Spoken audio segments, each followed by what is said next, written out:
Bonjour, c'est Mélissa de Mindset Santé. Alors aujourd'hui, on va faire une recette de dessert. C'est une tarte chocolat, coco, banane, mais c'est une tarte crue et sans gluten, végétalienne, donc sans œufs, sans lait. Et c'est une tarte délicieuse. Donc alors pour les ingrédients, vous aurez besoin de dattes, de noix. Moi j'ai fait un mélange de noix classiques et des noix d'Amazonie, mais vous pouvez prendre que des noix classiques. D'huile de coco, de sirop d'agave, de cacao en poudre, d'une gousse de vanille, de cannelle, ou sinon vous pouvez prendre aussi de l'extrait de vanille, des avocats, des bananes, et pour la crème de coco on verra les ingrédients plus tard. Donc alors on va d'abord commencer par le fond de tarte qui sera composé de dattes et de noix. Donc pour cela, j'ai fait tremper mes dattes pendant quelques minutes dans de l'eau parce qu'elles étaient assez sèches, du coup c'est pour les rendre un peu plus humides. Je les ai fait tremper dans de l'eau, puis je les ai bien essorées pour enlever l'eau. Donc je mets ça et les noix dans un mixeur.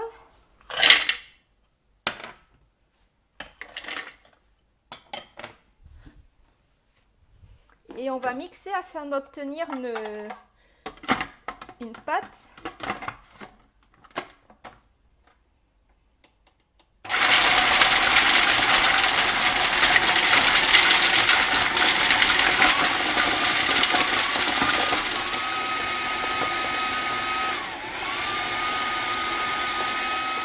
On va venir tapisser un moule à tarte avec cette pâte.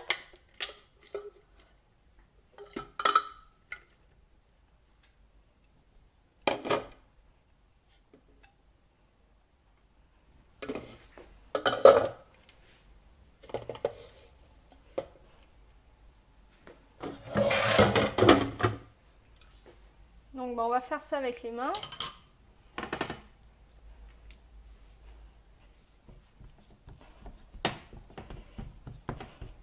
Donc voilà, ça vous donne un fond de tarte, on va réserver ça.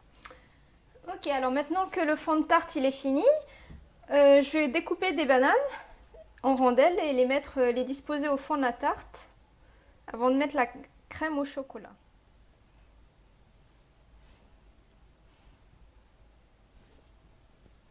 Donc maintenant on va passer à la crème au chocolat. Donc cette crème sera constituée essentiellement de cacao, de sirop d'agave, d'avocat, d'huile de coco et un peu d'épices comme la cannelle. Du coup, je vais commencer par couper mes avocats et prélever la chair. Donc là, je fais une grosse tarte, donc je vais utiliser 3 gros avocats.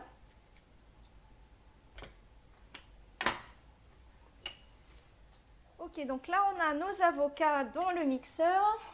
On va rajouter alors de l'huile de coco.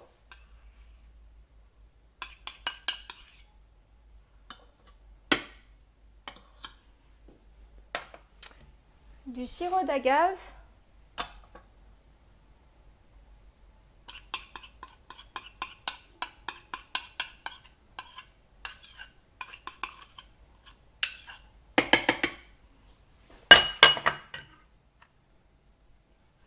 De la cannelle.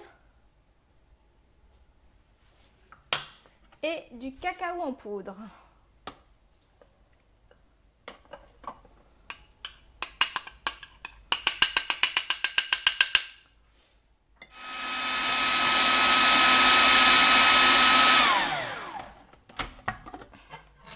Je vais bien racler les bords pour que la pâte soit bien homogène.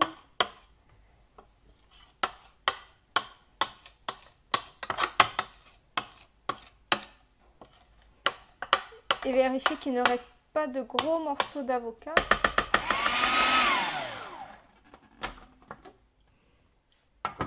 Alors là, j'ai une belle mousse somptueuse. Juste goûter pour voir si au niveau en termes de sucre, de chocolat, c'est bon. Alors moi, je vais rajouter un tout petit peu de sucre de fleur de coco. En fait, c'est à votre... Je pense qu'il y en a qui aimeront comme ça. Mais Là aujourd'hui, je vais décider de rajouter un tout petit peu de sucre.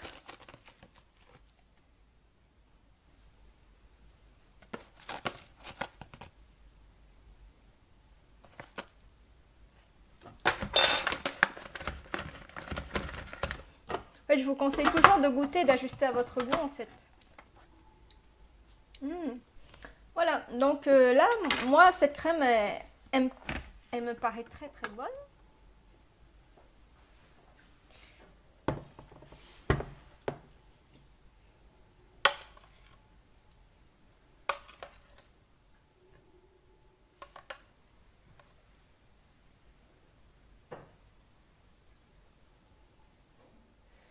Ok, donc maintenant qu'on a bien étalé la crème au chocolat, on va décorer la tarte avec des copeaux de noix de coco.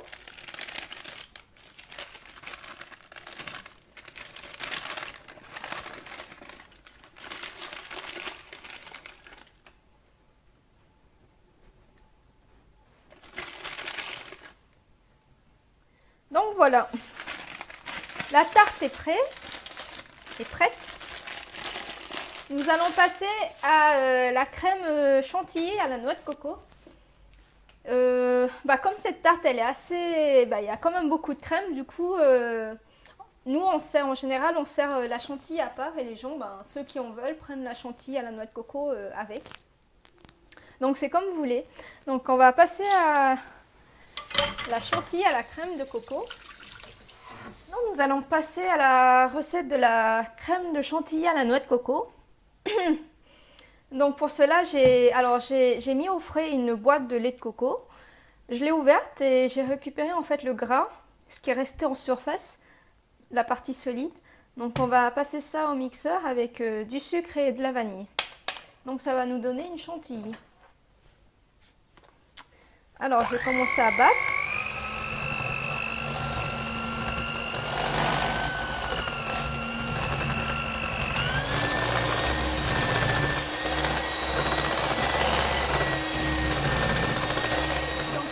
Ajouter le sucre de coco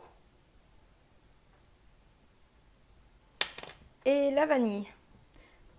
De la vanille que j'extrais, dont j'extrais les graines d'une gousse de vanille de chez moi.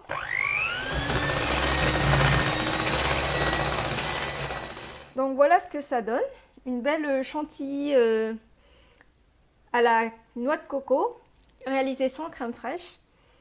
Donc on va servir ça avec la tarte à part, comme ça ceux qui voudront en prendront. La recette d'une tarte crue au chocolat, banane et noix de coco, avec sa crème chantilly à la noix de coco. Donc n'hésitez pas à me dire ce que vous en pensez dans les commentaires ci-dessous. J'espère que vous essayerez cette recette. Et je vous dis à bientôt. Au revoir.